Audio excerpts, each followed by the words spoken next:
We made it. We're live on the internet. Well, I just do this thing where I'm always like, I'm going to remember to ask what episode number we are before we go live. Nah. Hey, Diana, Never. what episode number are we today? 353. I think. Okay. I'm 90% certain that's what I just read. Okay. Only 90% certain. Not completely certain. 53. I can do this. Guys, it's a Sunday morning. Good morning to everybody who made it. I left a thing over there. Whatever. I can grab it later when we're talking. It's here. It's morning. I'm up. I did the thing. I did a morning thing. Good for you. I mean, I say it patronizingly. I just skew Just nocturnal. It's how I do. I learned long ago that the world doesn't function for nocturnal people, so It is unfortunate. I function in the day because that is when people function, and I've done it long enough now that I just function in the day. Just how it goes. But many, many, many years of practice is how you get there. I know. I can get there. But if I'm not externally required to be there, I don't be there. You know? Yeah. Yes. You'll have to figure out on your own. I can't help you with that. I'm not your mother. You know how to set an alarm clock and you know how to get out of bed. Either you want to or Apparently you don't. my alarm clocks don't know how to go off though, because I set two separate alarms so that I set an alarm for 8 so that I would have 2 full hours. And then I set my emergency backup alarm for 9. Okay. I have no recollection of an alarm going off at 8. Neither does Chris. How close is your alarm to you? Oh, did it? Okay, well, it didn't wake me up. Sorry. Turn it up, and move it across the room. So you have to physically get out of bed to turn it off. Absolutely not. I was cleaning my office the other day, and I found my ye old Fitbit that has a vibrating. You can set alarms on it, so it should just like quietly vibrate and wake you up. So that was my early alarm, and I figured it would wake me up. Didn't. Super didn't. So the backup alarm was on my phone because I know that one will, or at the very least it'll wake up Mr. Diana, and it did that. My alarm has 4 legs, answers to Phaedra sometimes. Very effective. And I've been getting up at 6 a.m. for so long that even if I go to bed at 2 a.m., I wake up at 6 a.m. So I have a programmed start time. It is my responsibility to get my keister to bed with enough time between bedtime and programmed start time to sleep. Absolutely not. Silly world built around morning people. The world is built around morning people, which is fine because if I'm honest, well, yes, it is fun to stay up late playing video games, watching movies, knitting, and doing other things, like listening to romance novels. Don't fight me. I'm telling you no. I love being done work at 2 o'clock in the afternoon. I really do. I love being done my workday at 2 p.m. It's a good feeling.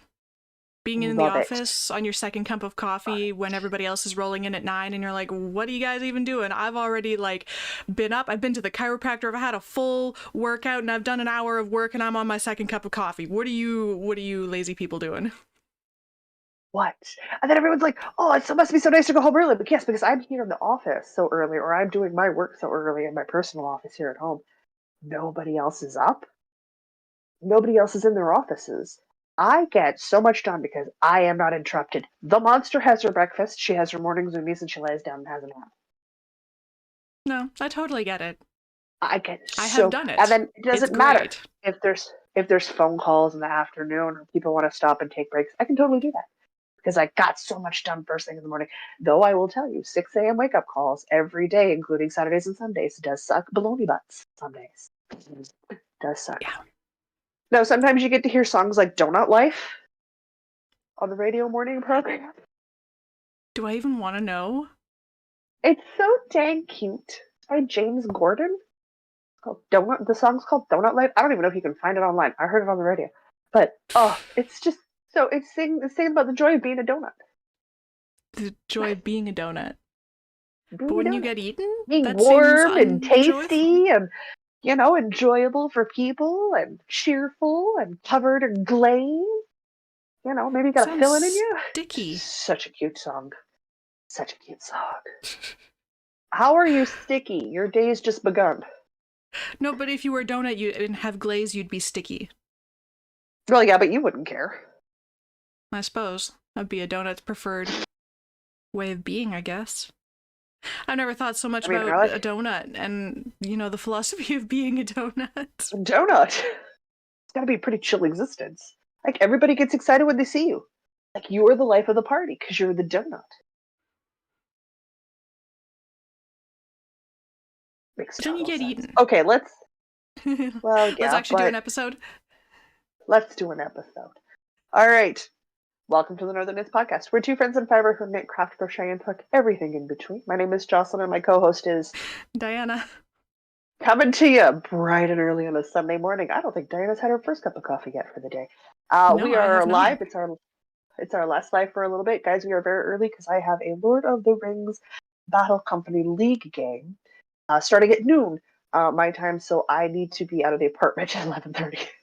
My ride's coming at 11:30. He confirmed this morning because he's has a toddler, so he also doesn't sleep in. Mm, You don't sleep in with children. That's not how it works. no. No. So he confirmed this morning that we were still good to go. Yep, I'm still good for a pickup. So we had a big breakfast, started my day, did my yoga, I showered. I have no makeup on. We have to deal with no makeup, Jocelyn. I decided to start a romance novel instead and enjoy a cup of coffee.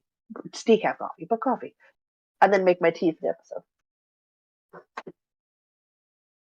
Life's going on. What are we? 352? 353? Already forgot. Out of my brain. 3:53.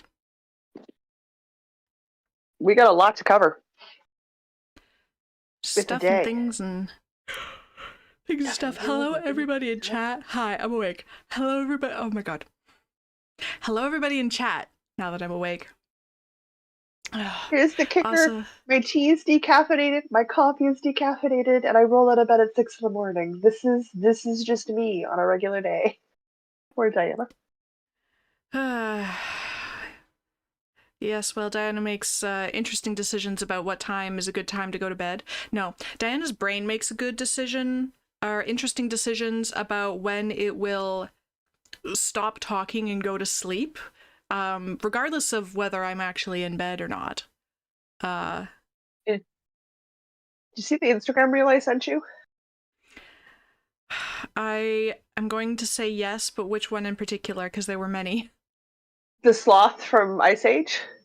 Where it's like your Oh, brain during the workday, and the yes! sloth's like, That I'll is show you, I can be productive and can't get out of the bed. extremely relatable. But, and then it flips and it goes, my brain at 3 a.m. Woo-hoo. I'm like, you're not wrong. Because if your brain wakes you up in the middle of the night, that is what is happening. Did your brain do that to you? Yes. Because it's like, oh, I'm so tired, I'm going to go to bed. And then you lie down and you have a thought. Oh, and then that thought won't leave you alone. It becomes all consuming till you deal with it. Yeah. It has led to brownies at 2 in the morning. It has led to casting on projects at 4 in the morning. It has led to cleaning the cat toys at 3 because I've decided that's what I need to do. I need to learn to just get up and deal with the thought instead of trying to ignore it for 2 more hours. No, just get up and deal with it.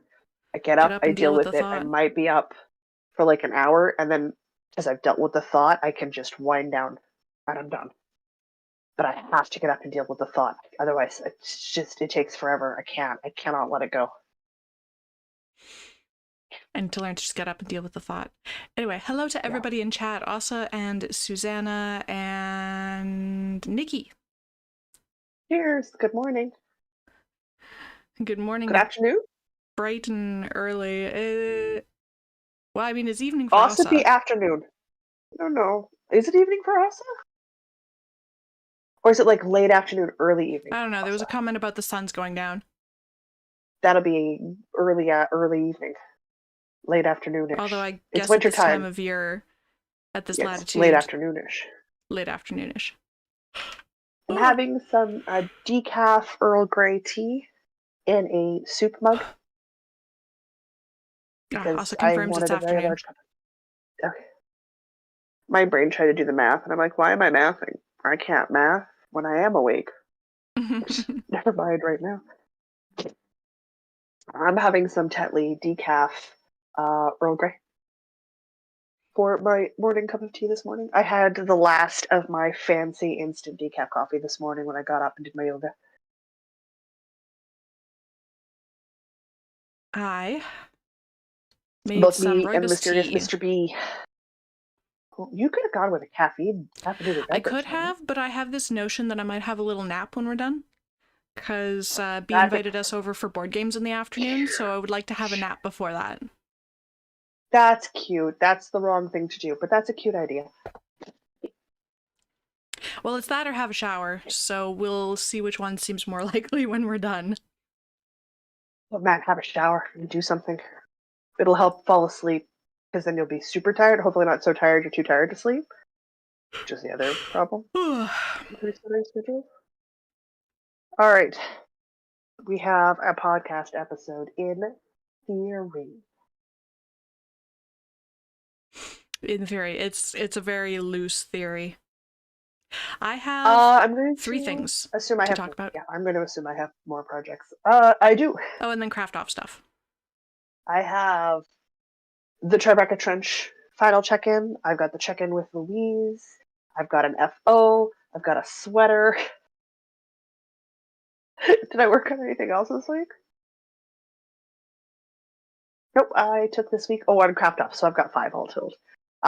We are not going to be showing Clue 1 this week because it is still an active clue, so we will show Clue 1 next episode. Sounds that good. way, if there's people who still want to join in last minute, we're not spoiling anything till that week. So there's going to be a buffer week between when the clues for the MCALs have gone out and when we're going to show our colors and our sections and stuff. Just because I want to give people as much time as possible to join in. Like Friday night, Louise decided to join us. Louise, I'm giving you an extra bit of time. She decided to pull out some like dark, rich blue, navy blue sock croy, and she's going to do hers all in one color. Nice. Oh yeah, I was actually there for that bit. Yeah, it's so good. Yeah, then you had to go I'm for very dinner. excited to see what the color actually is. I know. I got dark and blue, but that's still a whole range of things. I'm hoping she posts some photos and talks about it on Monday. It's hoping, fingers crossed. So if I've got 5, I'm going first. Cool. Yep. All right. I've got 4 with the craft off. Well, I'll do 2, and then we'll alternate. Okay. The usual methodology. Diane, the word. Diane needs a word. I'm on my phone. You want me to uncaffeinate to do a word? Yes. Oh dear. You had the option to caffeinate. You chose not to. I did. Because I'm hoping to leave myself the option to nap. That was foolish. I almost said knit, but obviously I always have the option to knit. Guess what I finished? What did you finish? I have mittens. I haven't washed and blocked, so I've still got some ends that need trimming. But that's okay. They need a bath first. So my sister's mittens are done. Go with her hat that she got at Christmas. So I can call and let her know that is complete. I was actually talking with my mom this week, like I do. Like every other day I talk to my mom, guys. And her and my sister were discussing starting a hope chest for my niece. So she has some basic stuff when she moves out into her own space. So I was commissioned for some dishcloths and stuff. And I was like, absolutely. Then we started talking about oven mitts and how awful they are. So apparently I'm also designing oven mitts this year. Okay. Functional, useful oven mitts with the mitt, with the length on the thingy long enough to actually prevent burning your forearm. Because when you have no depth perception and you're blind, ovens become very dangerous. Yeah. Also, stuff gets really hot, and they're very large roasting pans and very large baking sheets. And sometimes we nick the top of the sides of the oven, right? I know we all do it.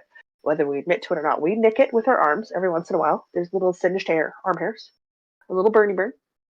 And we swear at ourselves because we know better, but we do it anyway. So mom wants nice, serious, heavy duty oven mitts that aren't stupid wide, so they're not usable, but long enough in the hand you can actually put your hand in properly. So I was like, yeah, I can do that. That's not too hard of a thing to figure out. The other thing I've been working on, making slow progress. This. Turns out it doesn't matter, even if it's a kid's sweater. I hate sleeves. I just hate sleeves. But they're I so hate sleeves. little. I don't want to work on them. It doesn't matter. Still hate them. Still don't want to Okay. work on them. I've made a ton of progress. Tiny amount of progress on the sleeves for the moonbeam sweater. So you can see when I hold it like this, you can see the sleeves starting to grow. So like there was progress, just not as much as there needed to be, because I need to make sleeves down to like here. Not even close. I really don't like making sleeves. I am still incredibly happy I decided 2 at a time. Because while yes, I may have it feasibly, I may have finished one sleeve if I was just doing one sleeve at a time. Because I wouldn't have the fiddly part of moving the balls around, right? Yeah. I would have never picked up the second sleeve. I would have never picked up the second sleeve. Never. That is the problem with sleeves. Yeah, so I am, while simultaneously frustrated with the 2 at a time method, I'm gloriously happy I decided 2 at a time method. So I continue to make slow progress on this. I really do need to get it done. And off my needles, I have other things I need to be making. And I'm at the point where I'm over the project. I want it finished. I want it done. So I will continue to putter away at this, and we will get there. Doing bad. I'm halfway down the color work on the body. So like I'm just under half done the sleeves themselves. It's not bad. But this is the moonbeam pullover. Beautiful design. I can flash you the color work here. Sneaky sneak peek. I'm making it out of some acrylic. It's Impeccable by Michaels. Yeah, because it's loops and threads. This is for a very active, outdoorsy 3-year-old, and I'm making her a 5T. So, well, we're 3.5. If we're asked, we're 3.5. Very important, that half year. It's that half. So, it's extremely important. Since we've not really had real winter yet here, it's not too bad. I think it got down to minus 16 overnight last night. It's January, people. Yet. It's January. We should be minus 30 overnight, not minus 16. So, oops, I gotta make sure my hair doesn't cover my microphone. So I continue to make slow progress on that.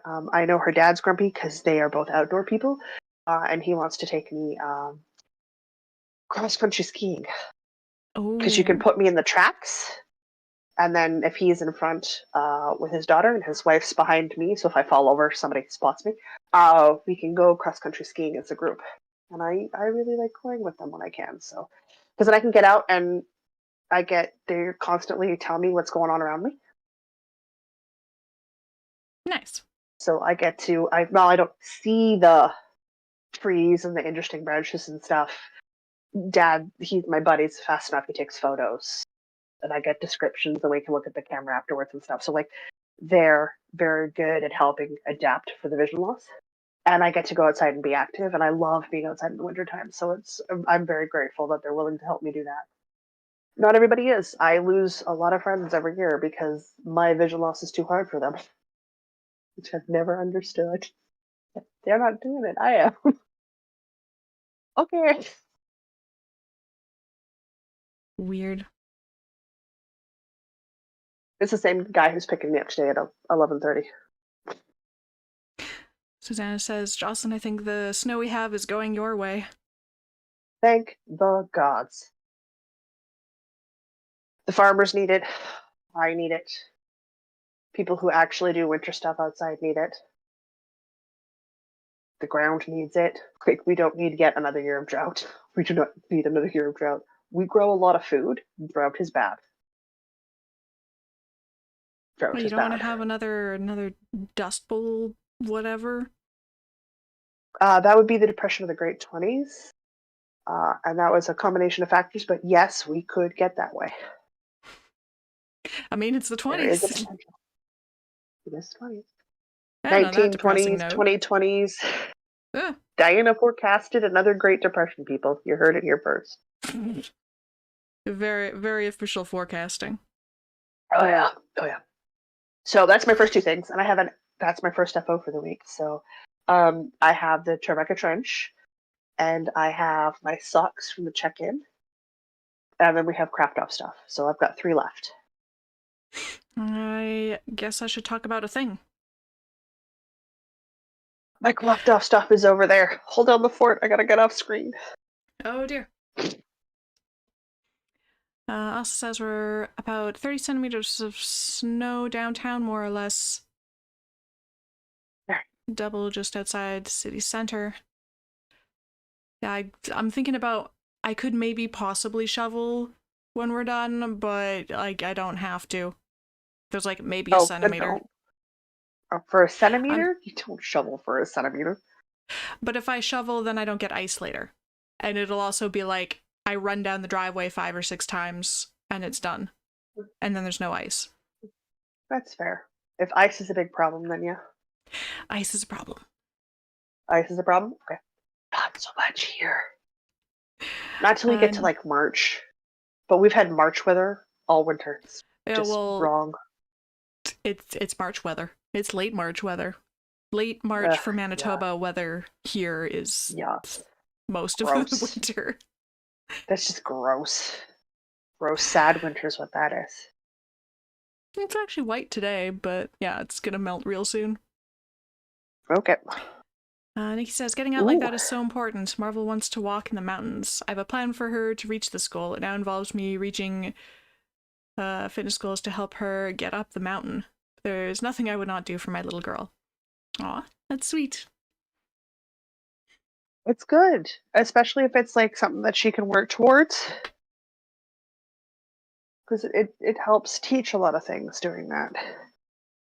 I have nothing to work on, so I'm going to be fiddling and rolling around. Okay. Well, I suppose I should talk about a thing. You may have noticed, or viewers have noticed anyway, that... Oh, that's not a thing. That's a thing. I held up my elbow and I thought I had a yarn sticking out, but it's actually the needles on our logo in my background. And I thought it was yarn sticking out of my elbow. Well, Diana's awake, guys. Uh-huh. Doing great. Uh-huh. But I finished the 4 cardigan. I'm wearing it right now. It's cozy. It's so cozy. Yeah. One problem that I did not anticipate is I love this yarn. I like working with it.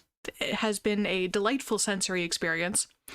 But wearing it on my arms has not been a delightful sensory experience, so I need to wear it with long sleeves. I discovered as I put it on. Yeah. So I guess maybe, but anyway, for the meantime, I'm wearing sleeves. So I'm so cozy right now.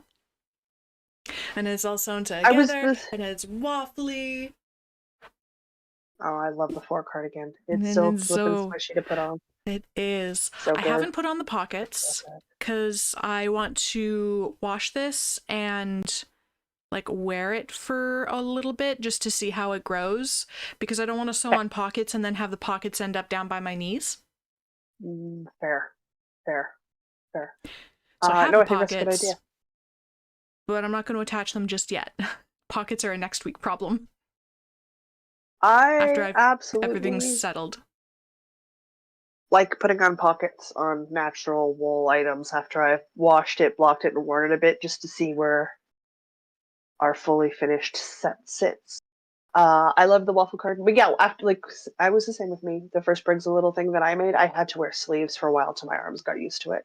Now that my arms are used to it, doesn't matter. Tank top, on it Yeah. goes. Doesn't bother me the Nice. slightest. It just Because took a like it bit doesn't to. bother me on my neck. My hands love it. It's just like it's weird and prickly on my arms. Because your arms aren't used to any sort of textile feedback from your clothing. They're used to your polyester clothes. Well, yeah. Yeah. Which Well, don't no, I have don't. any feedback to them. Cotton. Check your labels. You probably have spandex, which is plastic, Yeah. or polyamides, which is plastic, or rayon, which is plastic. That's like wood-based plastic or Yeah, something. yeah, Wood-based yeah. It's something. something Oh, or other. Guys, I eat chocolate covered almonds, and when you read the ingredients list, it involves tree shellac. So it's a shellac that comes from trees to get the glossy finish on the outside. it's better than other The places things. I hear shellac comes from. Uh huh. Mm-hmm. Yeah. Happily, I'm happy to eat those chocolate covered almonds because they're corn free, so I don't care. Ross is saying it might feel different after a wash as well. So yeah, I probably will a little bit. Yeah. So this is glorious and I love it. And I'm going to I am wear so glad it. you're done. I'm so glad you're done. No idea how glad I'm you're done. Oh, I love mine. Oh, I love Austin's mine. I'm reminding so me that I happy forgot yours. to move my dinos so that they're in frame. So while you talk about your thing, I'm going to put my dinos in frame because I had that thought the other day and my hands were full and then I'd forgotten the thought by the time my hands were not full. Fair, fair. So talk Followers about a on thing. I'm going to move dinos. Instagram. Yeah, move your dinosaurs. Dinosaurs. Followers on Instagram will know that the Tribeca trench coat is my second FO this week. It is finished, started officially Christmas Day, and completed technically Saturday morning, simply because I didn't bother to sew my belt loop on till Saturday morning. Could have been done on Friday. So technically 12 days. I had 13 days. I gave myself the length of a Tudor Christmas celebration. I called it the Tudor Christmas Challenge, Advent Challenge. But I have one fully completed, falls to my upper thigh long.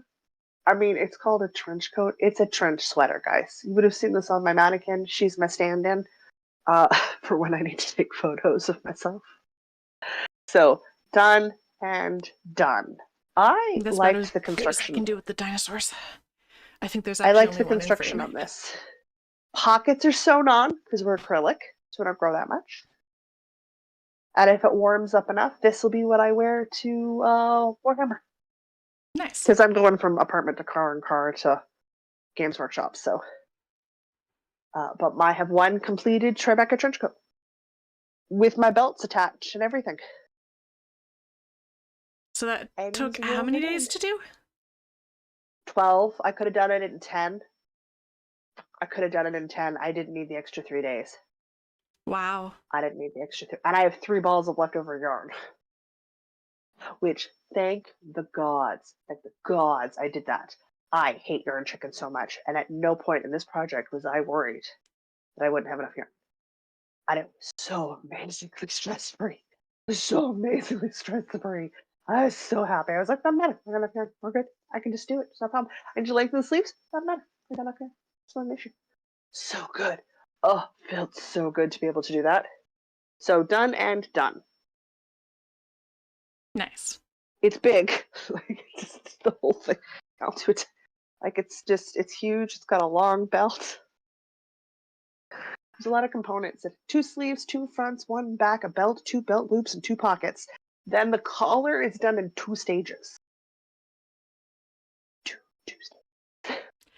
stages. Two-stage collar. It's a 2-stage collar so that you get that nice trench drape. Like, did you see the Instagram reel? It's got that beautiful flappy Yeah. drape. Right. Oh yeah, it just does it on its own. It just does it on its own. Nice. So good, so good. I'm so happy with it. I may honestly take a look at making a not bulky version. At doing the math and making like a DK weight version or a worsted version that I could wear at other times of the year. So I might look at taking this lapel feature, which is what I want, is the lapel feature. and sort of making ones Putting it at on some lighter other weights stuff. that I would wear. Yeah. So I am very happy, and I finished it on time. The big question is, because this is a 2024 finish, do I count all of the ball bands that I used for this project, or just the last 3 or 6 I used since the 1st of January? I feel like you can count all of them. Can I count all of them? This is a Might lot be of ball offset bands. by But it might end up being offset later by if you do something with yarn that you don't have the ball bands for anymore. Oh, that's going to happen a lot. I'm going to end up making little marker things, like little slips of paper for some Mm, projects where I don't have the ball bands anymore. So, okay, if everyone's okay with me counting all of the ball bands might as from the well. Tribeca Trench. Because, like, I made the mittens. I didn't even use half the ball of purple and white, impeccable for the mittens. So the mittens don't have ball bands because I haven't gone through the balls. Both the hat and the mittens, I still have about 50 grams of each color. Yeah. So I only get to count that purple and white impeccable if I make my sister a cowl out of it too. So, which I should probably just do. Her birthday's in February. I should probably just knit her a matching cowl for her birthday. Susanna says you can do all the ball bands. You finished it in 2024. And Asa says, when I did the ball band challenge a few years ago, I counted the ball bands for the balls I finished. Yeah. So I guess it depends if you want it more as like a project marker or a stash down marker. My stash is not. My stash isn't like at levels where it's overwhelming. So I think I'm gonna go for project marker and count all of them. And I won't count them if I don't go through them in the completion of the project. Or if half the ball ends up going into scraps and stuff. Because like obviously won't count for scrap projects because that's scraps, so I don't get to count that yarn. Mm-hmm. Same with like minis, like there's no ball band for a mini, so any of the things I go through that uses minis also won't count. So no, I'm gonna go with projects. I'm going with projects. But they have to have been completed this year. So like I don't get to count my ball bands from the MCAL, even though I'm not revealing it till later. Because I did that last year. That wouldn't count. Also, I don't think I kept them. But I will count the stuff from this year. I'm gonna do that. And yeah, I'll have a folded piece of paper for projects with no ball band so I can keep a tally that way too. Okay, decision made. I have my crafting stuff with Louise, and then I just have check-in left. All right. I've got a couple of things. Where did I leave off on the Steinkrieger last week? You had to add an extra 1.5 inches to the sleeves before you were ready to connect in the round. Because the sleeves weren't quite long enough, but you didn't want to connect a new ball of yarn when we were doing lip spreads. Okay. Recording our last live. At some point, we were doing a live last week, and we did a metric ton of them. Oh no. Okay, well, I'll pick that up after.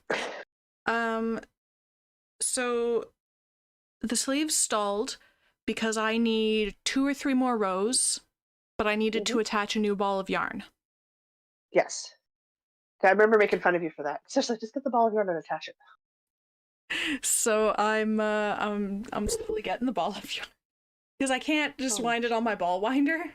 It doesn't fit on my ball winder. It's 250 grams of chunky. It doesn't fit on my ball winder, so I have to do it by hand. So it's just hanging here on the back of my microphone arm, and I wind it whenever I'm just waiting for something to load on the computer. I'll just like wind it for a couple minutes. And it's so annoying because I'm only gonna use like 10 grams of this new ball because I'm doing my sleeves 2 at a time. Well, because I've still got this whole other ball too. The one that is attached, I've got this whole other ball. So I don't know if I'm even going to need the second one for any of the yoke. But I'm going to have to attach it because I need a yarn end to do sleeves with. And it's so annoying. That's what I have to say. Ugh, that's it. Ugh. Ugh. Guys, there might be a Cozy Ugh. Dreams in the bulky version for Diana in her future, just so she uses up her bulky yarn. Yeah. Ugh. I love my bulky There are version. many bulky, simple sweaters in my future, I think. Oh, what have I got in my eye? I got something in Dolls, my eye. hats, Anyway, that is cows. the Steinkrieger, I don't remember the designer name, and the yarn is Cascade Eco, because I had to pull out a new ball band for that, so it is definitely, oh, it's Eco Plus. It's 100% wool. But it's I want that 250 done. gram balls. I want that done so your husband can wear it. So do I. I have visions of us taking pictures in the snow, though, and it just keeps melting, so... I still got time. Yes. It might be snow next year. I got this sweater off the needles, so... Needles, hook, whatever. I finished the sweater. Hook. So I have more sweater bandwidth now. Good. So that should make lots more progress now that I have a nice cozy sweater to wear. And I have my giant tote bag back. I don't have anything in my giant podcast tote bag. Well, you need to fix that problem. New Well, sweater. I could also leave it empty as, like, you know, a tote bag. And use it as a tote bag instead of a project bag. Why? Where do you go that you use tote bags? Occasionally Yeah, it's that's what useful. I thought. There is, I mean, I don't typically carry bags, just in general. No. You're not a But bag when I person. do want a bag, sometimes it's like, dang, I really wish that bag was empty. You're not like me, I just empty the bag and then use it. That's what I do. Nope. Cause no, cause You're then the I won't bag put I the stuff want. back in the bag. Your insides are Or gonna live then all over my countertop till I get home. that's how I lose stuff. Anyway, We lose stuff without even catching trying. up on chat. It's fun. Susanna has Whoa. finished 24 rounds on the crochet convertible blanket bag. Lovely. Ooh, and Mary's in chat. Started the Choose Your Own Adventure Choose Your Own Adventure shawl. And so far, I am a Jossiana. It's as close as I get. There's so many Dianas for Clue 1. I'm like, oh, my poor Clue 1. I really like Clue 1's stitch. It had a wonderful flow and it feels really pretty on my fingers. But okay, fine. Pick Diana's stitch, whatever. I've just been slowly creating an army of Dianas. Third, like, Just quietly in the background. Over. Quietly in the background. All right. I did a check-in with Louise. Thanks to tech issues, we did it on a Friday. Which worked out great because we talked about it and we're going to move the Thursday check-ins to Fridays. Yeah. So going forward, the mid-month motivation and the monthly check-in with Louise will be on Friday nights instead of Thursday nights. Nice. Which I think is a wonderful idea. All right. So I said I wanted to have progress on my socks. Mm-hmm. And I got progress on my socks. Where is my stitch marker? So my stitch marker is way down here. Way down here. I did my whole foot, and I am working on... These are 2 at a time socks, so they're quite congested right now because I've got them needled into place so I can do my heel without having a bunch of stuff in the way. I am half done my first heel. Nice. Half done my first heel. So these are going to be a pair of shorties. Yeah, serious progress because it's the longest part of the sock. So this is the colorway. There's coffee in that nebula. Do love that color. It's such a good color. My ladies size 10 plus foot requires a 10-inch foot. So with the stitch marker existing, where I felt it way down here, I did this much on 2 socks in the background. So I did 2/3 of a foot of 2 feet. That's almost 2 whole socks. almost 2 whole socks. And because these are shorties, I'm going to finish the heels because the heels are not travel work. The heels are not travel work. If I get the heels done this week, I can take it to D&D next Saturday, and then it's just round and round until I get that like 3 inches up from the cuff done that I like to do. And I think I'm going to do 1x1 ribbing because I prefer 1x1 ribbing for my cuffs. So, but at the moment, I am doing the most complicated part, which is my heels. I like doing a mock short row garter stitch heel. That is my preferred heel. It gives me extra squishy at my heel. So yeah, I got one more decrease round. I think I like one more decrease round, and then I'm going to finish this heel and do the second one. So this will become my putter work in the morning while I listen to the radio. Nice. And then once that's all done, it'll be good to go in the round again, which is good. It's great D&D knitting. Vanilla socks are so handy for D&D knitting. Same with like sweater bodies. Mm-hmm. But at the Anything moment, I plain roundy currently roundy. have 2 sock needles in here.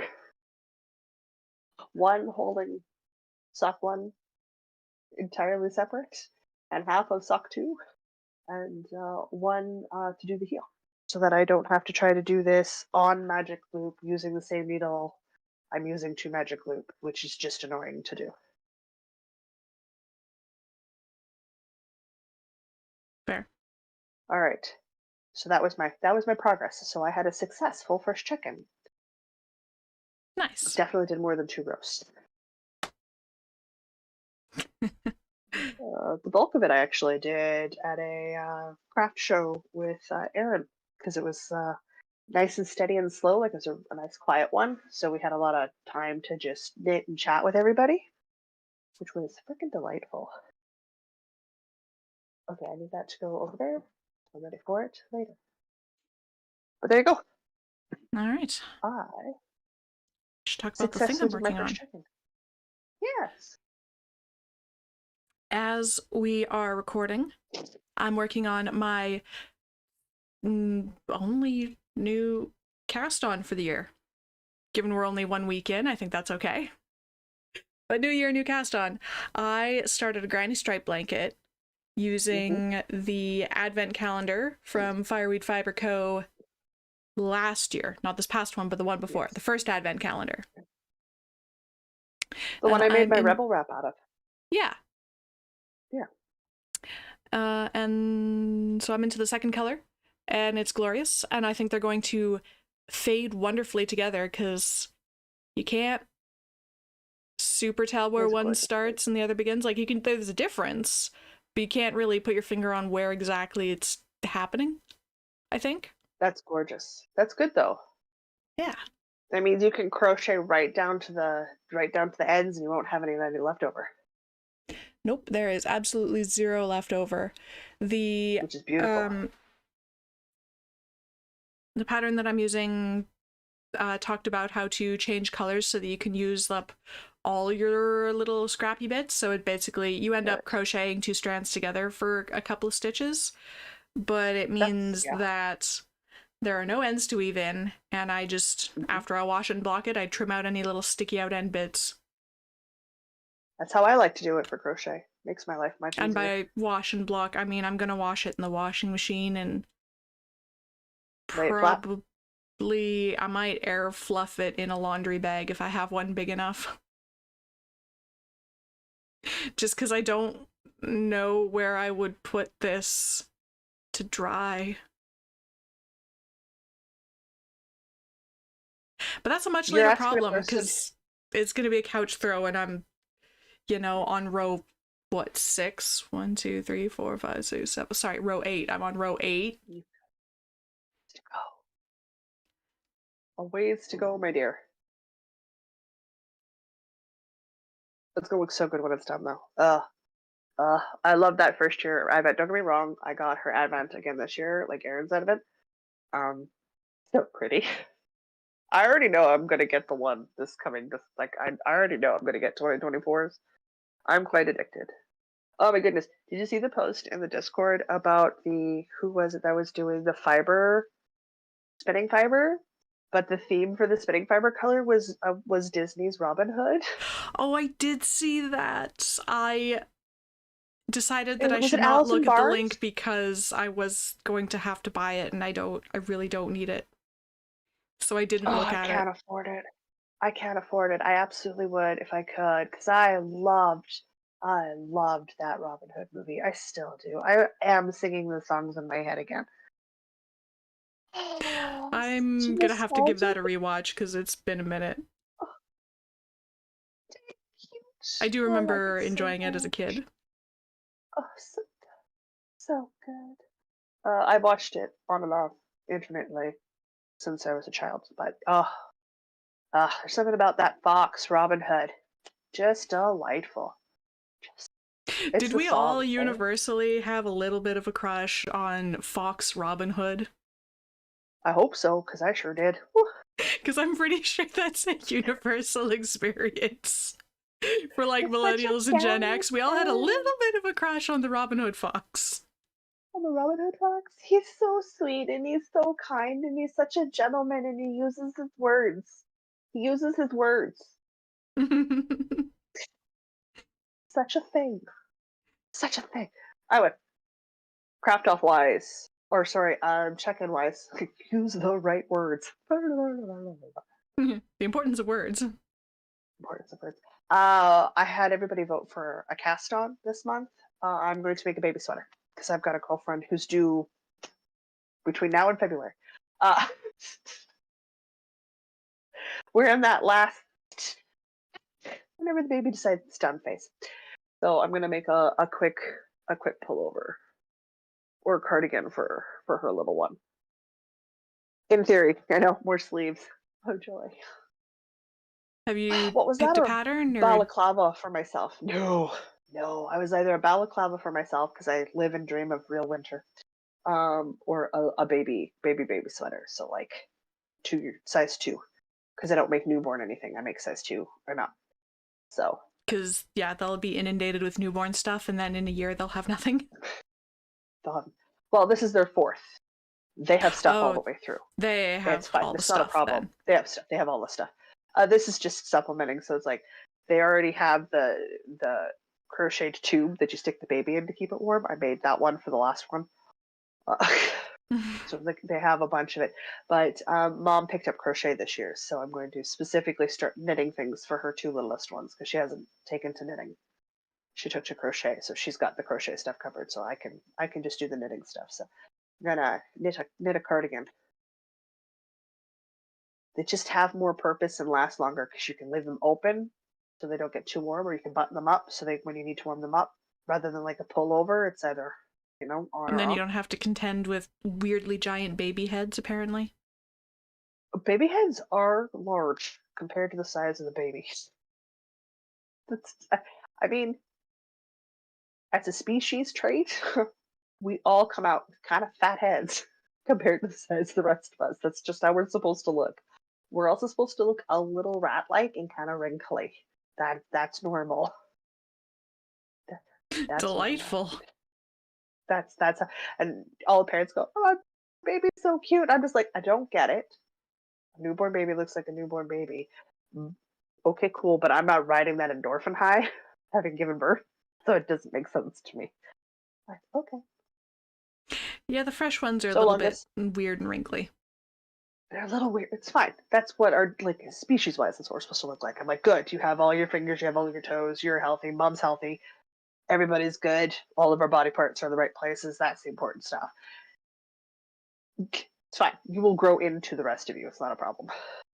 It's always my first question whenever somebody announces that they gave birth. Is mom okay? And I was like, why didn't you worry about the baby? I'm like, everybody else is gonna be obsessed about the baby. Is mom okay? It's like mom just did a serious amount of work for the last 10 months. Mm-hmm. And then she did a serious, super serious amount of work to get that life out of her. How's mom? The baby doesn't care. The baby's not gonna care until they're like 5. Then when they actually start having memories. Is mom okay? That's the important question. Uh, great. No, I'm not. I'm not super worried, but yeah, no. In theory, I should be able to get it done pretty quick. I hope. We'll see. It's my background my background check-in knitting. So, oh, all I have left is my craft off. Same. Okay. Do we want to talk about last month's? Yes. What Yeah, was let's start with your that. last month? So last month I had people vote on yarn to do a pair of vanilla socks. Yes. And they voted for the very bright colored Sea Panda yarns. Yes, they did. So I want to So a which little guys? poll about so obviously the goal is always a finish, but Yes. so do you think I'm about to bust How'd out you a pair of finished socks? This is a question for Oh chat. God, I hope Am I so. about to bust out a pair of God, I finished hope so. socks? I mean, no, but I hope so. Am I I know over you. half done? No way. Maybe to your heel. Maybe. Am I Realistically, maybe. under half done? Given how much you're dragging it out, did you even cast on? What was my other option? Oh yeah, barely started was the option 4. Barely started. Okay. See what chat has to say about Yeah. it. Done, mostly done, less than half, barely started. Okay. How far? How far? Realistically, barely started. Optimistically, bust out a finished pair of socks. Come on. One of these times you're gonna do it to me. You're gonna bust out a finish on me. I have faith One in you. day. I know you can do it. I know you can do it. I'm gonna tell you today is not that day. Yeah, I didn't think so. It's fine. I live in hope, guys. I live in hope. Nothing. There's no action in chat, so. No action in chat. Okay. Oh, apparently, did you know that your eyes are full size when you're born and don't grow any larger? No, I had no idea. I just know baby heads are kind of weirdly large for the rest of us, but that's normal for our species, so I'm not really worried Baby about it. proportions are so weird. Yeah. Mom's All healthy, right. baby's healthy. Everybody's got all of their fingers and toes. That's what matters. Well, there's no action in chat, so of the 4 options, I will tell you that there's actually a secret 5th option of didn't even cast line the on. yarn. Oh my God, Diana.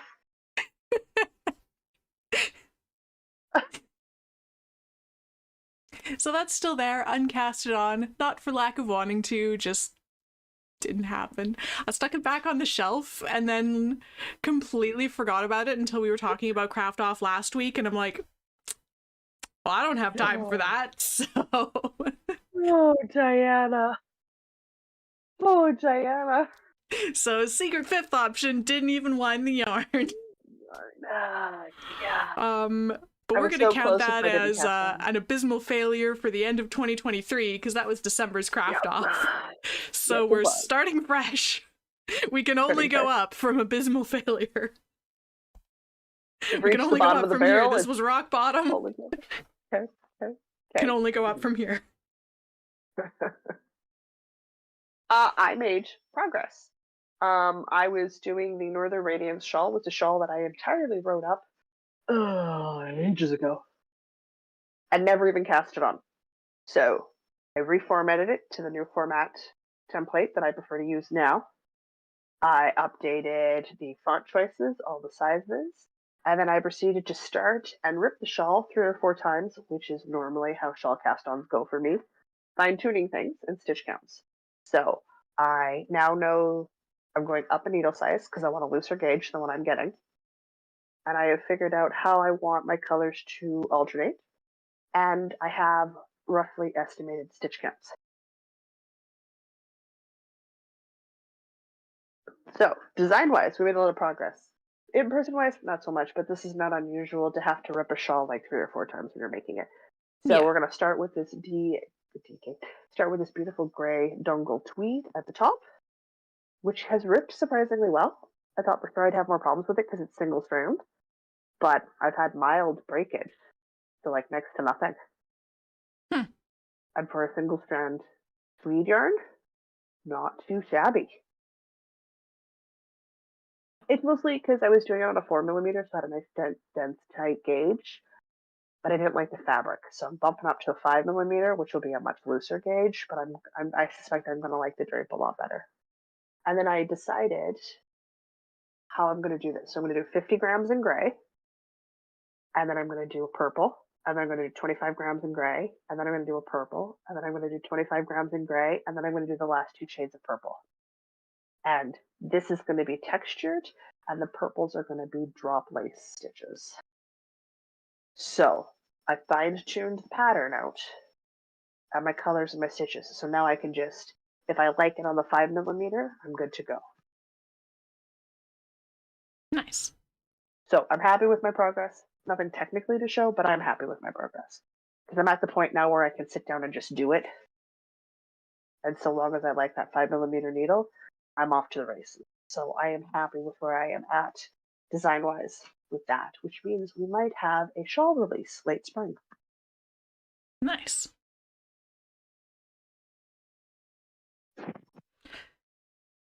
So Success go for me. you, Also, and the pattern. abysmal failure for me. Yeah. So I didn't do too bad. Not as good as I wanted to be, but I like right up to last night. I was looking at the chunk of the shawl that I done, and the 4 millimeter, and I wasn't liking the density. I wasn't liking the volume and the way the shawl functioned. I was like, no, I gotta rip it. So That's fifth fair. time's a charm, which is normal for me to have to rip a shawl a whole bunch at the start. I did adjust it. It was asymmetrical. I changed it to triangular top down. So that way you'll get that stripe fade, and then you'll have all that beautiful purple lace at the bottom, right? Mm-hmm. So good. That's a rough estimation since my stitch counts are a rough estimation, and I prefer tassels on my triangle shawls, so that's gonna adjust numbers. So there'll be some fine tuning. But I'm very excited, so I am happy with my progress. Not as much as I'd like to have done, but you know what? Not shabby. Not too And I shabby. could have worked on it this week, but I took this week off from work knitting. Tired from the MCAL, I took this week off. Reasonable.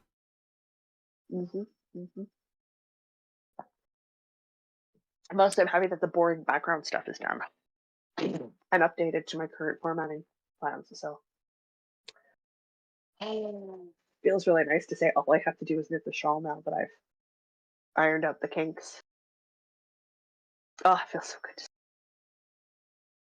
Usually it's the other way around. Like I have the thing in my head and I work out the kinks and knit it, and then I have to sit down and write it out. Oh, That man. seems like the much harder way of doing it. It is, yes. So But you it's have to how like my brain remember wants what you to do did. it. You've been talking with the MCAL for months. How hard is it for me to chase me down to ask me about stitch count totals for things that I would have done like a month and a half previous? I'm like, I don't know. I'm not gonna go count it. Do you remember what you So you did gotta for write this? things down. Nope. I can't see. What's the point of writing things down? I can't see them once they're written down. Digitally then. Notes. My brain. It's good enough. Listen. You don't even cast on a pair of socks in a month. I'm allowed to keep notes in my head.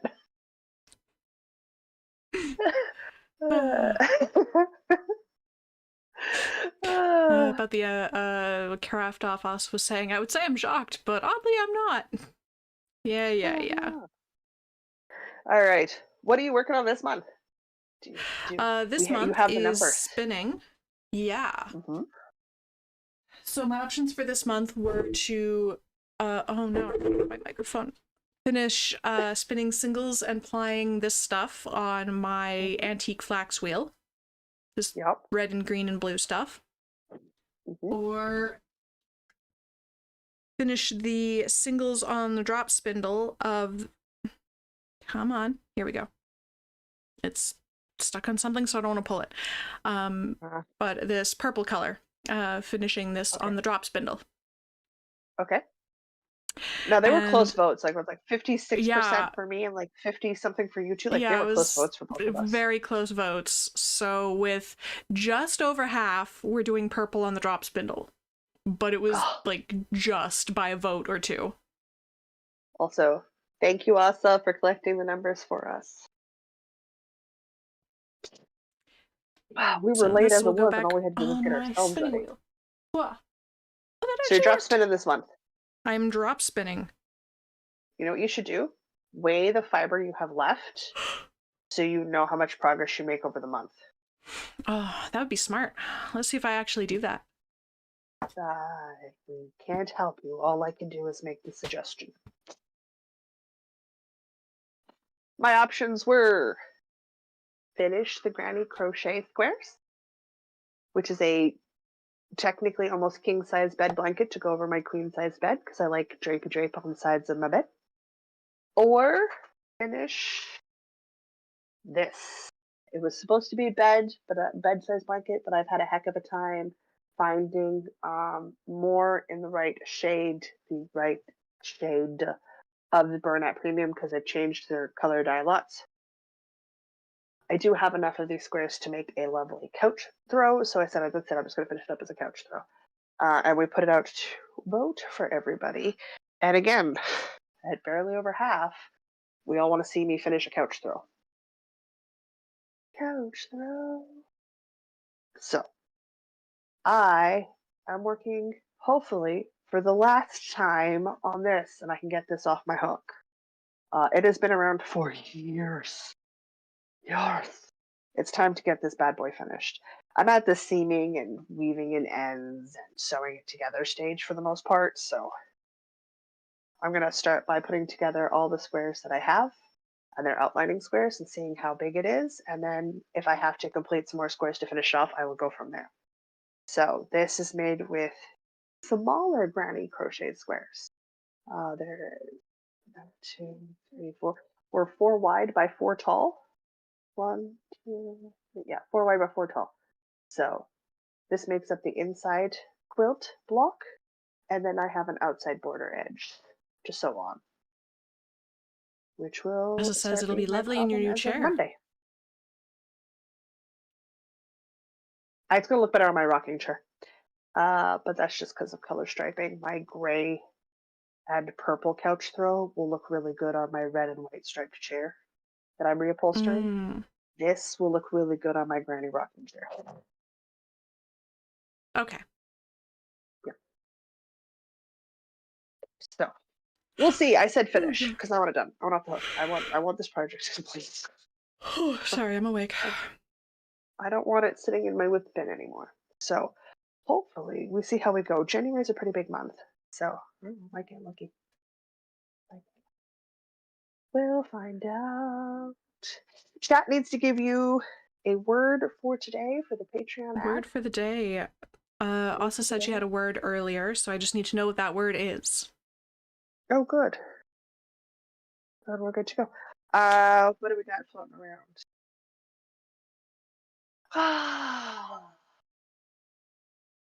Oh, and No, I don't. Exuberant is my word. And Mary was asking about needle size, just general guidelines, because obviously everybody's got different gauge, but like as a general starting point. Most people are ranging from a 3 to a 4 millimeter, depending on how tight or how loose they make. 4-ish. I think I used a 4. Yeah. So 4-ish, give or take. Yeah. Some 3.5s, some very loose knitters have been on 3s, some very tight knitters have been closer to 5s. So it just depends on what tension you have and how tight or how loose you knit. But yeah, most people are hitting like 3 to 4 millimeters. 3, 3.5, 3.75, or 4 millimeter have been the ones I've seen the most. All right, now I've got to work Exuberant into a Patreon ad. Okay. That was lukewarm tea. Gross.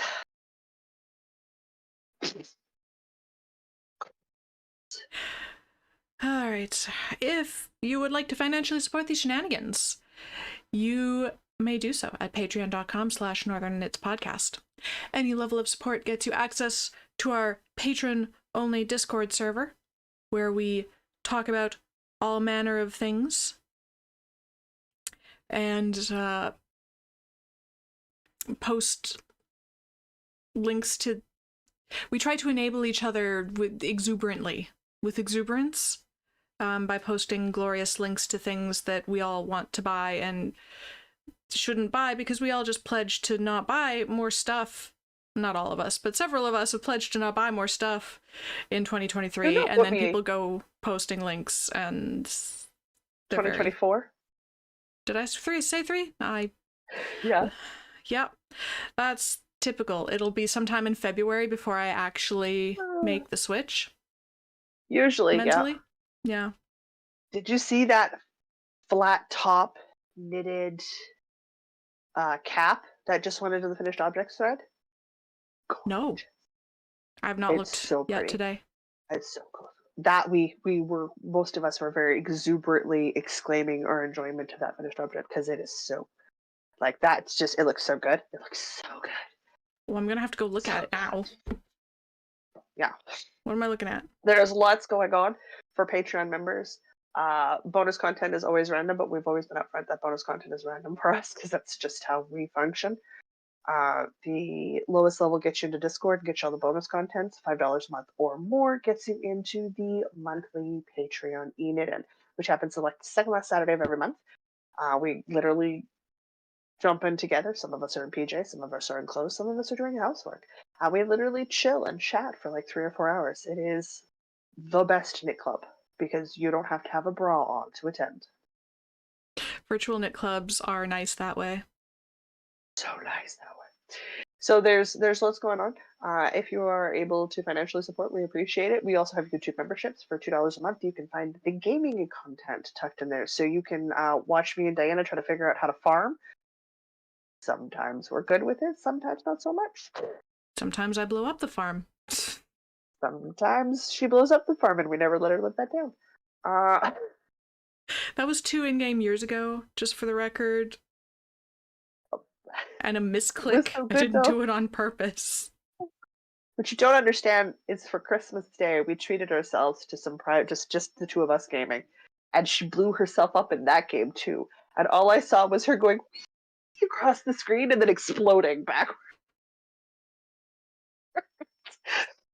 It's not just I believe I exclaimed something like, "Ooh, I have fire!" or "It's on fire!" or something about on fire. And you run across my screen and then you blew up, and I'm like, hello. Her and bombs in any game is dangerous. It's not just farming. I'm a little sad I wasn't recording that, because I think that would have been an incredible moment. Good. That's okay. It's so good. Blowing herself up is a thing she does in her games. It's fine. It's really good. So that's going Masa on. says I don't do well with explosives. It's true. It's very, very true. Very true. So much good. We do understand if you can't financially support us. Liking, subscribing, commenting here on YouTube, and interacting with us on other social media platforms is a great way to show us what you're working on. We do enjoy and read the comments. If you have one specific to one of us, please feel free to make sure that we're aware of it. And we track each other down and go, hey, there's a comment for you. Go look at it. Go respond to the comment. It's directed at you. Go respond to the comment. It's directed at you. Oh, gosh. Yeah. In the terms of admin stuff that we got going on, the Choose Your Own Adventure MCAL has begun. Clue 1 went out on Monday. Clue 2 literally goes out tomorrow. Now I think I'm Annie. Sundays. It's also where my brain went. Yeah. So that's going on. I'm excited to see everybody's colors and stuff as the feedback starts to come in, so I'm very excited. I worked hard on those questions. I didn't work that hard on those questions. I took a lot of internet quizzes and had a lot of fun making those questions up, so I hope everybody enjoys them as much as I did putting them together, and driving Diana nuts by making her put answers in. It's surprisingly tricky to come up with that. Like, there's not that many questions, but it's surprisingly tricky to come up with, like, different answers. Yeah. Oh, yeah. Yeah. Like, I have to answer this question differently twice. Uh-huh. Not just once. Do that. So that's fun. I'm delighted. I'm super excited that everybody who's able to join us, which is a great deal of fun. It is our podcast anniversary night for the year. So that is a thing that we're doing to celebrate because in March we'll have been doing this for a full 7 years, and we'll be celebrating our 7th year anniversary. So something a little bit different, which is enjoyable. Haha, it's a thing. Mildly stressful because this was my first instance of actually releasing Mhm, a pattern out into the wild. mhm. And you couldn't put it off because I made you stick to a deadline. I know. I absolutely would have put it off. I know It's you would have. scary. It is very scary. So held your hand and I threw you in the deep end because that is what a good friend is for. Um, it's It's just how it works. scary. That works. As always, we're going to continue the Whip Sprints last Saturday of the month. That's open to everybody here on YouTube. And then I think that's pretty much it. What time are we at?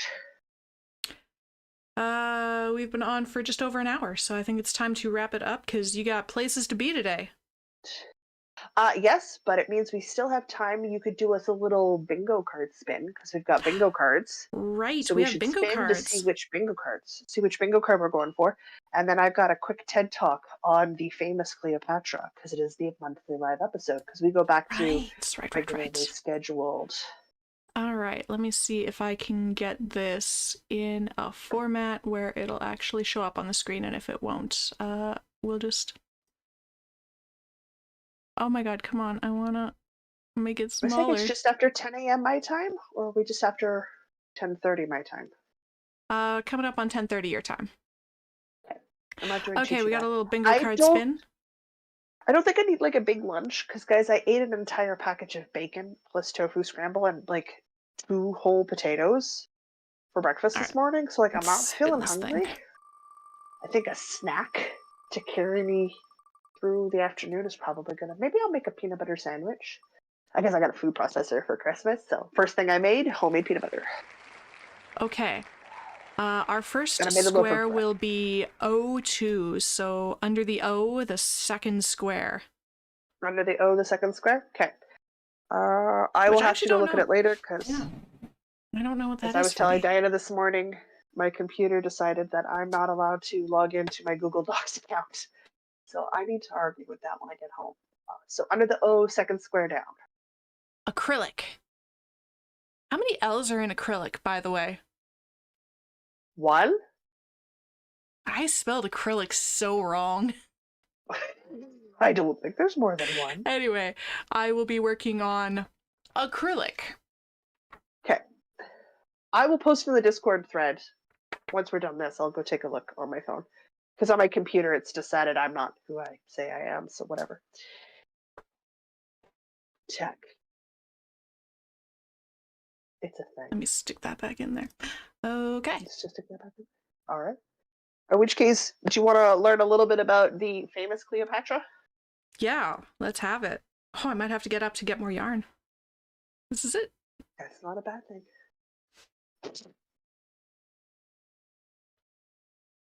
So, Lassa gave me the thing to look into for the month for the little history ramble.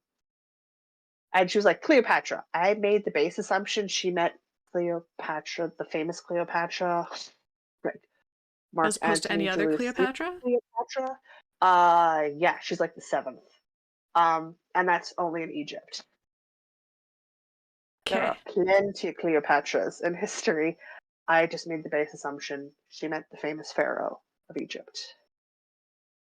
That I started off on that tangent, and then I actually checked, and she's like, yeah, that one. I'm like, okay, good. I'm like, oh god, did I pick the wrong Cleopatra? No, I did not. Okay, cool. You have to note, we don't actually know what she looked like. All of the descriptions of her are heavily biased because anytime you have a woman in power, period, and it does. This is not a historical reference. This is period. They are disparagingly commented on, and Mm-hmm. we are always told, even through to today, that the only reason they have power is because they sleep with men and because they're really pretty. It's Mm-hmm. just a universal thing. This is just a thing that all propaganda does all throughout history. So we have coins which are kind of idealized, but probably closest we've got to it, and really the only contemporary sources we have for her looks say that it was her voice, her comportment, and her intelligence is what made her attractive. They don't reference her looks at all. So, first thing is divest yourself from Hollywood Cleopatra. Odds were pretty good. She was very charismatic, but not exceedingly pretty. Definitely not pretty by modern standards. Super decidedly not pretty by modern standards. Beauty standards change Modern so dramatically every 100 years, so... If you're lucky, every 100 years. Usually faster than that, and at this point we're so artificial and fake, it's not even funny. We don't even idealize an actual body at this moment. I think at this point our idealization has actually moved more to cartoon animations style than actual human faces. So it's our sense of beauty is kind of warped, quite hardcore. But I didn't really care so much about the Julius Caesar, Mark Antony part of her life, because that's just sort of like, it's overdone to death. Does that make sense? Yeah.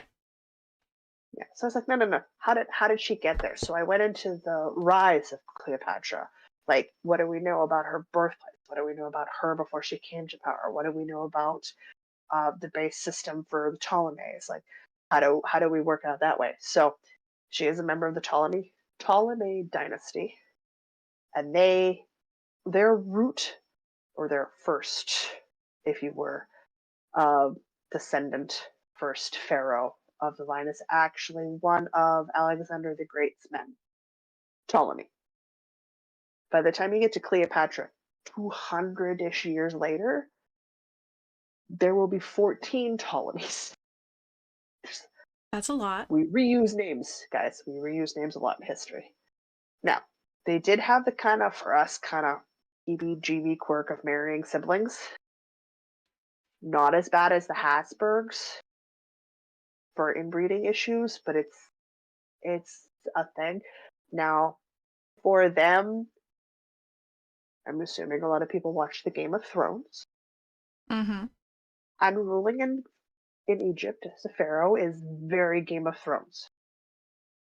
Straight up, George R.R. Martin may have actually toned down pharaoh rule for Game of Thrones style stuff. So like it's quite bloody, it's quite backstabby, it's quite keep it in the family. Incredible amounts of drama. If Game of Thrones is the toned down version. Well, we don't know if her mother's name was named Cleopatra or took the name Cleopatra. She's not from Egypt, she's from Syria and Alexandria, which is actually not very different from a modern city. So it would have had all sorts of mixed heritages and cultures living side by side quite companionably. She's not the first daughter. She's not raised to be pharaoh. Her father wasn't meant to be pharaoh. So like we're talking, I mean, she's still technically a royal. So we're talking the lower nobility royal.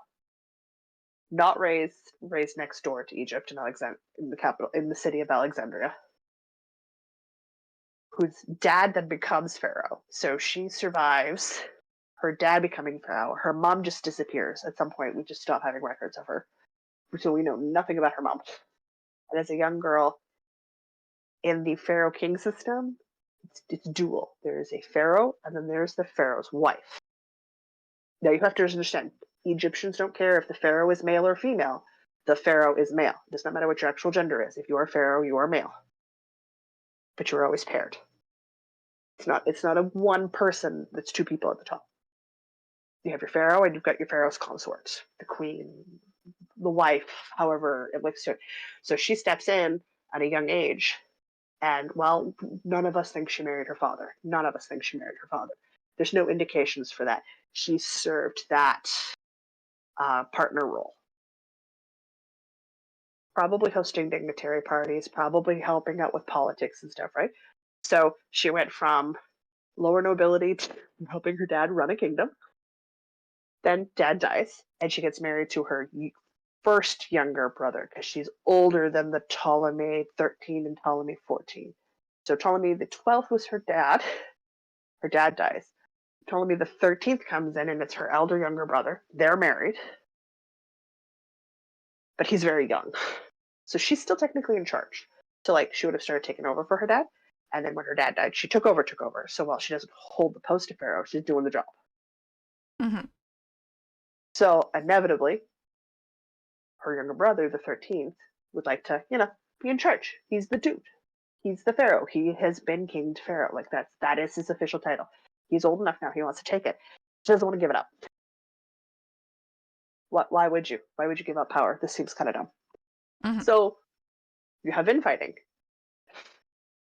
Of Because course. of course you do. Of course you do. So at some point, she has to make a run for it. She goes into exile.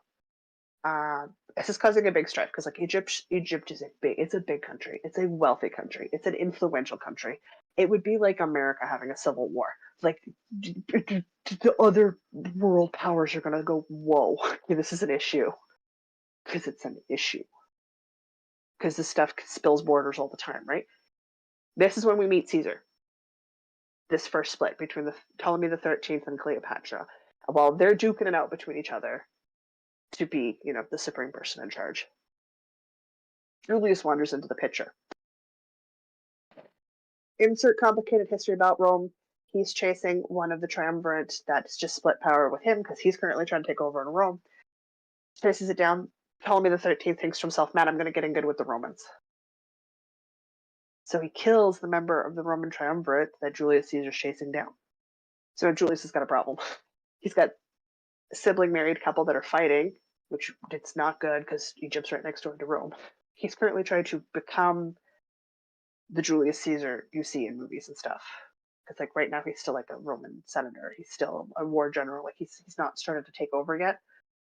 So he shows up in Egypt, and Ptolemy the 13th gives him a Roman senator, a dead Roman senator that he killed for a favor.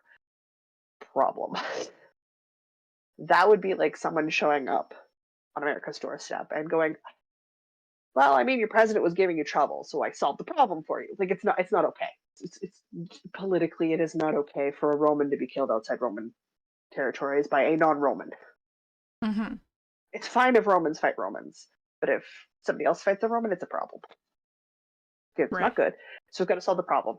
And in his brain, they're married, so like they just figure it out, put them back together. That's not going to work. So he has to punish Ptolemy the 13th.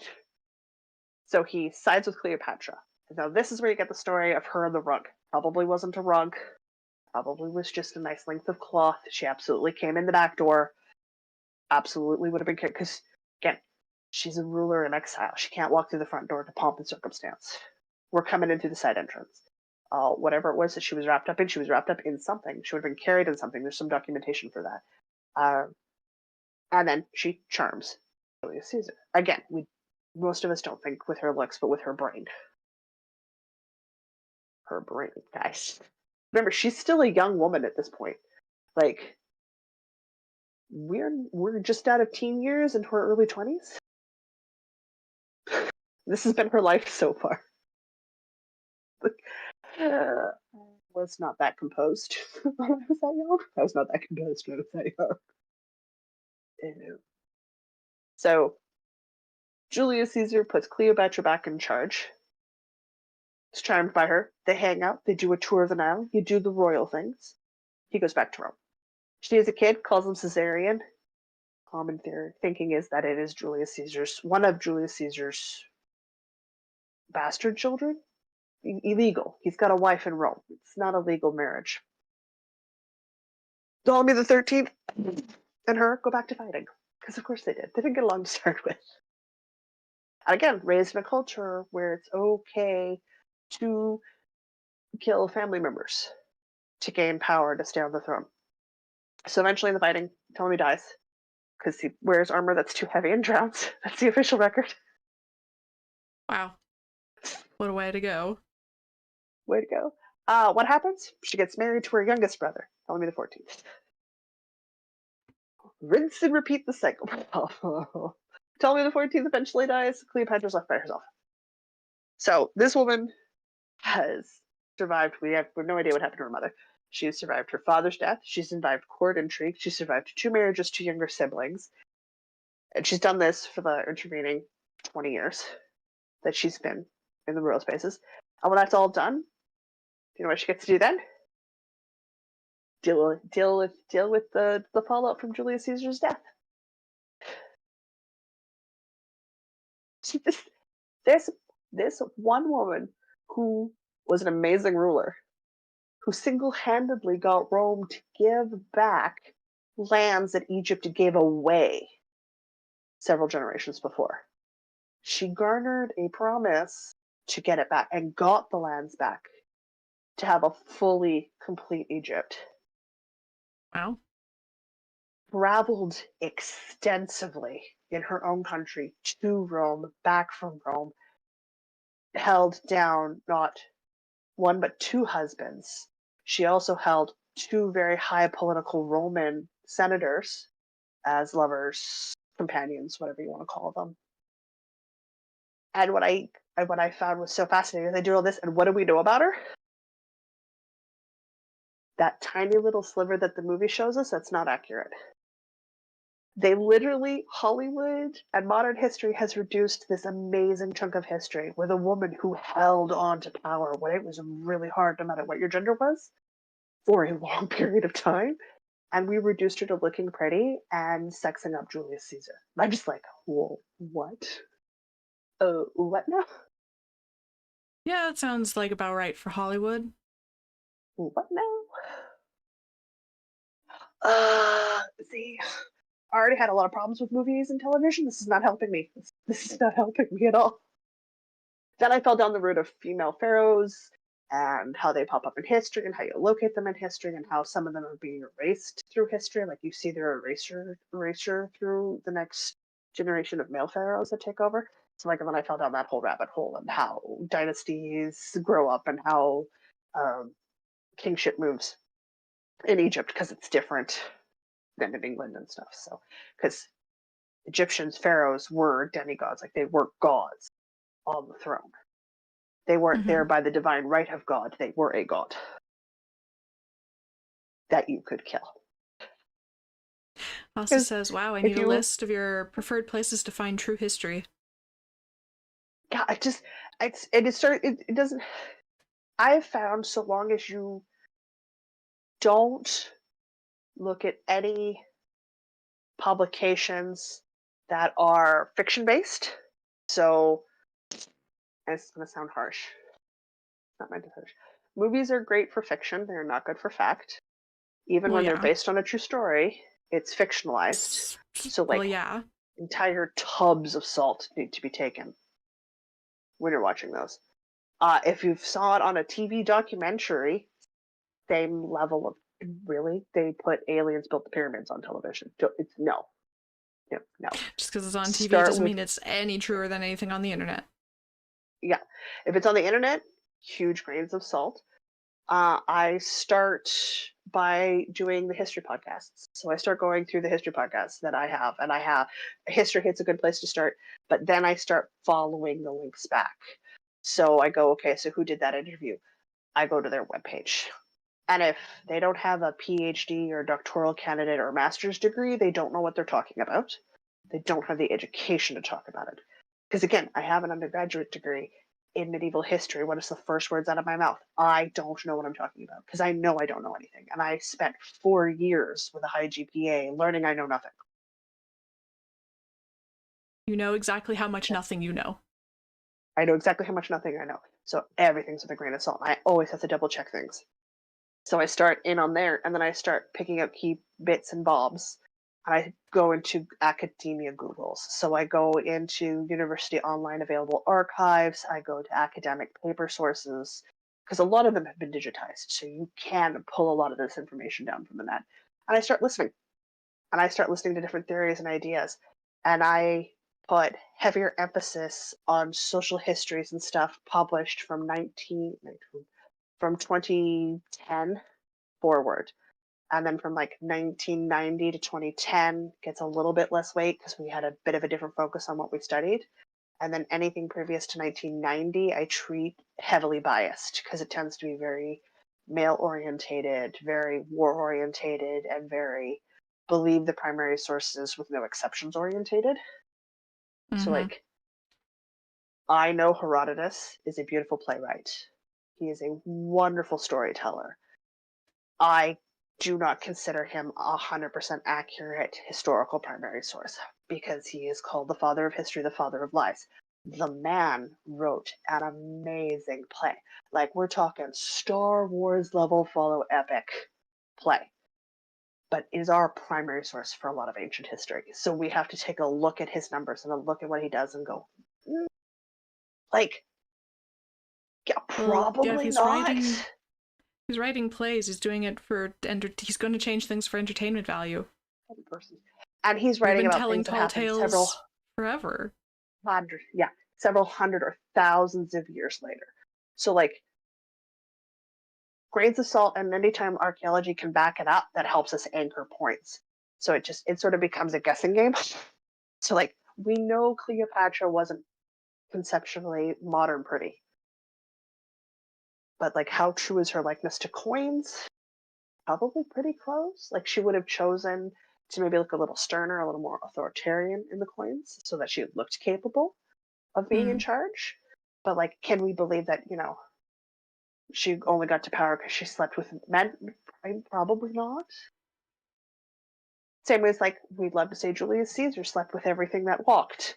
Probably not everything that walked, probably every other thing that walked. Just by the sheer volume, if we scale it down even a little bit, the man, if you stood still long enough, he'd sleep with you. And it doesn't matter if you're male or female, because it's Roman, and Romans don't care.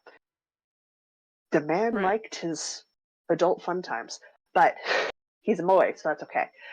However, Cleopatra got married twice and was in power, therefore she is dirty. So, like, we have to start looking at what sources are written and when they're written. And the contemporary sources are the ones we want to go for. Same with, like, Jesus of Nazareth, real dude, actually existed. That was there. He's in documents, he's in the records. We're quite comfortable saying, yep. But a chunk of the books for the Bible are written 100+ years after his passing. So then his personality traits are taken with a larger grain of salt, because it's not a contemporary that's writing about him. It's somebody who is now a descendant. So you've got some variation built into it.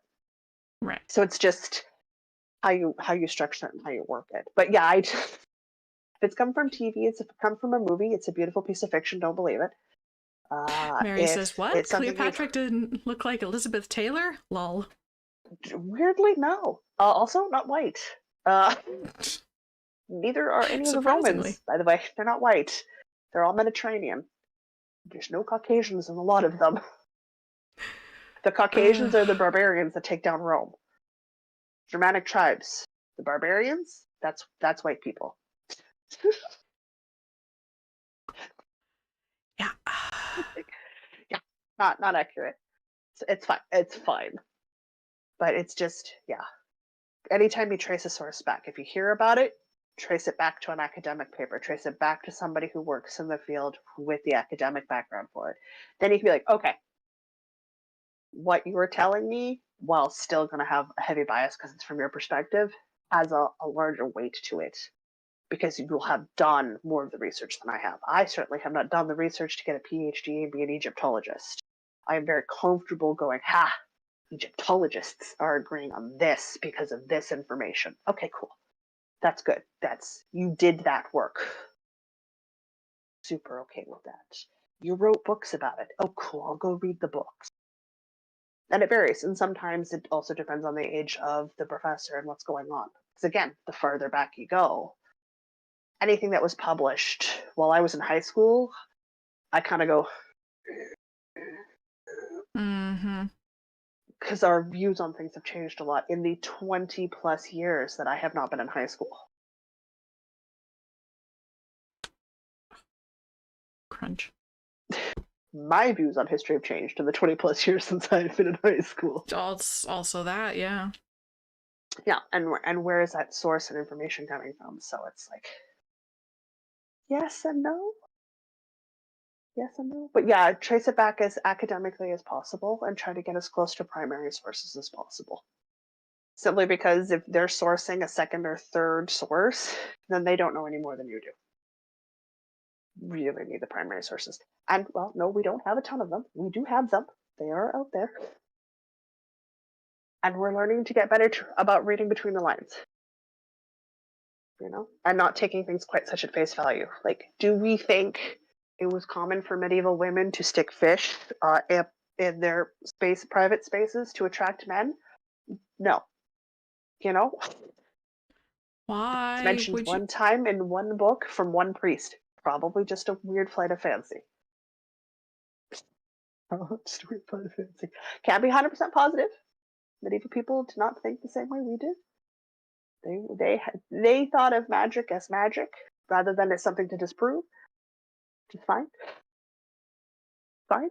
It's a wonderful, wacky period to study. It's also 1,000 years of history. 1,000 years of history. That's a lot of Your history. perceptions change across our time. But Yeah. we're gonna have to go with probably not. Were they absolutely doing things that the church didn't want them to? Oh yeah, absolutely. The church is not 100% authoritative. The church is the parent, and medieval history is the teenager. Like you're gonna tell them they can't do things, but you're not stopping most of them. You're not stopping most of them. You might stop some of them, but you're not stopping most of them. It's just not happening. Yeah, your authority is not that complete. So it's interesting. It's fun. Like, would she have dressed like we see her in reliefs? No, probably not. Egyptian art is very consistent because the costumes for specific roles, specific deities, specific gods, specific positions were very consistent throughout history. So are the guys that are doing the guards at Buckingham Palace. That's not their everyday wear. They don't go walking around looking like that every day. You know? So, Fair. well, King Charles doesn't look like he's being coronated every day. He had a special outfit for that day. So we started looking at, okay, so like this is what they wore on fancy days or for publications, for reliefs, for propaganda. But like, would they have been quite that aesthetically solid all the way through? Probably not. Probably not. You know? Fair. Also, the I never really woman is considered worth a that. lot more time than her death. And the fact that, she was saddled with an Roman moron for the last little bit. Because Alexander, Julius, and see now the brain names fall right out of my head. Julius Caesar and who's Cleopatra's other Roman lover? I just had it. I just said it. Not Alexander the Great. Octavia. I give up, guys. Somebody's probably filled the name in chat. Was a party boy. He was a footballer. Mark He was the something bro says dude. also. He was the bro dude. Everything you read about him, he's the bro dude. He's about girls, parties, and war. Great. Mark Antony? That's it. Mark Antony. Great tactician. Thank you, Mary. Probably not a good guy. Julius Caesar? Absolutely. Oh, Charlotte's suggesting Marcus Aurelius? Well, there are many Marcus Aureliuses. I don't know. It'd be Mark Antony. Okay. Too many in my brain. There are Cleopatras and Roman. Fine. There's like 100 important people with every single name. Just some names take off like gangbusters. And we're stuck with them for a very long time, and it gets very confusing. Like there's Mary Queen of Scots, Mary the Second, Mary. They're all like at the same time. You're like, no, please stop. Too many Marys. I need another name. Where's a good Queen Matilda when you need her? Like Queen Matilda. Oh man, if you guys want to find out about a woman who did it right, and like I think it's like most of the current royal descendants in Europe are her descendants. Like that woman did power. She did it right. She was on it. But again, there's another one that she had several husbands, several titles, had to deal with annoying men for a good chunk of her life. It's just like with more patience than I do.